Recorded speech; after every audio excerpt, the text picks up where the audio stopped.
जय हिंद दोस्तों, बहुत बहुत स्वागत है आप सभी का आपके अपने चैनल छत्तीसगढ़ युवा शक्ति में। दोस्तों, यदि आपका भी सिलेक्शन जीडीएस में हुआ है तो ये वीडियो आपके लिए बहुत ही इंपॉर्टेंट है और आपके पास ये मैसेज भी आया होगा जिसमें लिखा होगा कि you are provisionally short listed for engagement as GDS. मतलब जीडीएस में आप शॉर्ट लिस्टेड हैं और डॉक्यूमेंट वेरिफिकेशन के लिए डिवीज़न और डेट भी मैसेज में लिख के आया होगा। दोस्तों, जो डेट लिख के आया है उस डेट से पहले वेरिफिकेशन कराएं, अन्यथा अपॉर्चुनिटी आप खो देंगे। साथ ही दोस्तों, आपने देखा है कि रिजल्ट में काफ़ी गड़बड़ी भी पाई गई है। यहाँ पे काफ़ी सारे बच्चे हैं जो 100 में 100%, 100 में 108% लाए हैं, जबकि आज तक किसी ने ऐसा ना देखा था ना सुना था कि 100 में 100% और 108% 10वीं क्लास में आ जाए।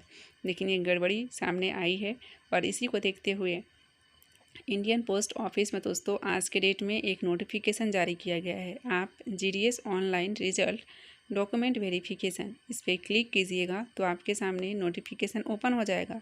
उस नोटिफिकेशन में कड़ी शब्दों में चेतावनी भी दी गई है और गाइडलाइन भी आपको दिया गया है कि वेरिफिकेशन किस प्रकार होना है। आप इसमें पढ़ सकते हैं। पॉइंट 2 के ऊपर लिखा है, the list of selected candidate has been generated by the system without any manual intervention. मतलब जो लिस्ट जारी हुआ वो किसी जांच के थ्रू नहीं हुआ है, सिर्फ जितना आपने परसेंट मेंशन कर दिया था उसी के आधार पे सिस्टम जनरेटेड था। आप देखेंगे सेकंड पॉइंट में तो वहाँ लिखा है, the percentage of marks in 10th class of the selected candidate would be verified at the document verification stage by postal authority indicated against the name of the selected candidate.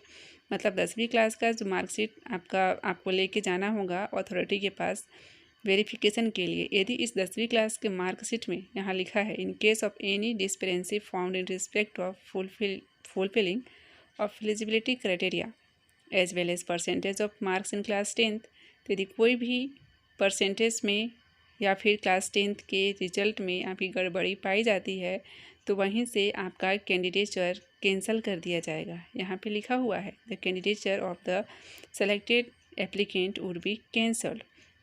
मतलब 10वीं के percent में कोई भी गड़बड़ी पाई जाती है marksheet में तो वहाँ से कैंडिडेचर कैंसिल हो जाएगा। आप थर्ड पॉइंट पढ़िएगा तो यहाँ पे लिखा हुआ है, provisionally selected candidate while attending to document verification the candidate has to come along with original document and one set of photocopy for submission. मतलब आपको ओरिजिनल डॉक्यूमेंट लेके जानी होंगी और एक सेट आपको फ़ोटोकॉपी भी वहाँ पे लेके जाना होगा सबमिशन के लिए।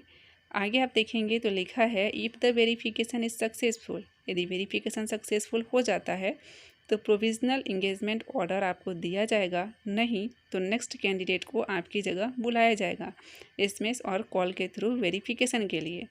आप चौथा पॉइंट यहाँ देखिएगा तो यहाँ लिखा हुआ है कि the provisional engagement letter will be issued through email and notified through SMS. मतलब इंगेजमेंट लेटर मैसेज या ईमेल के थ्रू आपको मिलेगा। यदि आप रिस्पॉन्स नहीं करते हैं तो फिर से रिमाइंड कराया जाएगा। यहाँ लिखा है, या फाइनल रिमाइंड थ्रू मेल और एसएमएस।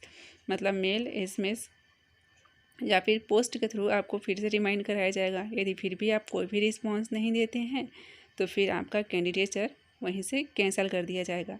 इसलिए दोस्तों, जो आपको डेट दिया गया है वेरिफिकेशन के लिए उस डेट पर या उससे पहले सारे डॉक्यूमेंट रेडी कर लें। ओरिजिनल भी लेके जाइए और फ़ोटोकॉपी भी लेकर आपको जाना वहाँ पे आवश्यक हो जाएगा। इसमें किसी भी प्रकार की यदि आप गड़बड़ी करते हैं, फर्जीवाड़ा होता है तो वहीं से आपका कैंडिडेचर कैंसिल हो जाएगा, क्योंकि गड़बड़ी तो ऑलरेडी पहले आपने देख चुका है। मेरिट लिस्ट में 100 में 108 बच्चे लाए हैं परसेंट। आगे देखिए डॉक्यूमेंट, तो आपको पासपोर्ट साइज़ की फ़ोटो लेके जानी होगी, कम से कम 2, अधिकतम 8 या 10। 10वीं का मार्कशीट, आईडी प्रूफ लेके जाना होगा। आप आधार कार्ड रख सकते हैं, पैन कार्ड भी रख सकते हैं। कास्ट सर्टिफिकेट में आप ST SC OBC EWS हैं तो लेके जाना होगा, स्टेट का या सेंट्रल का। PWD कैंडिडेट को भी सर्टिफिकेट वहाँ पेश करना होगा।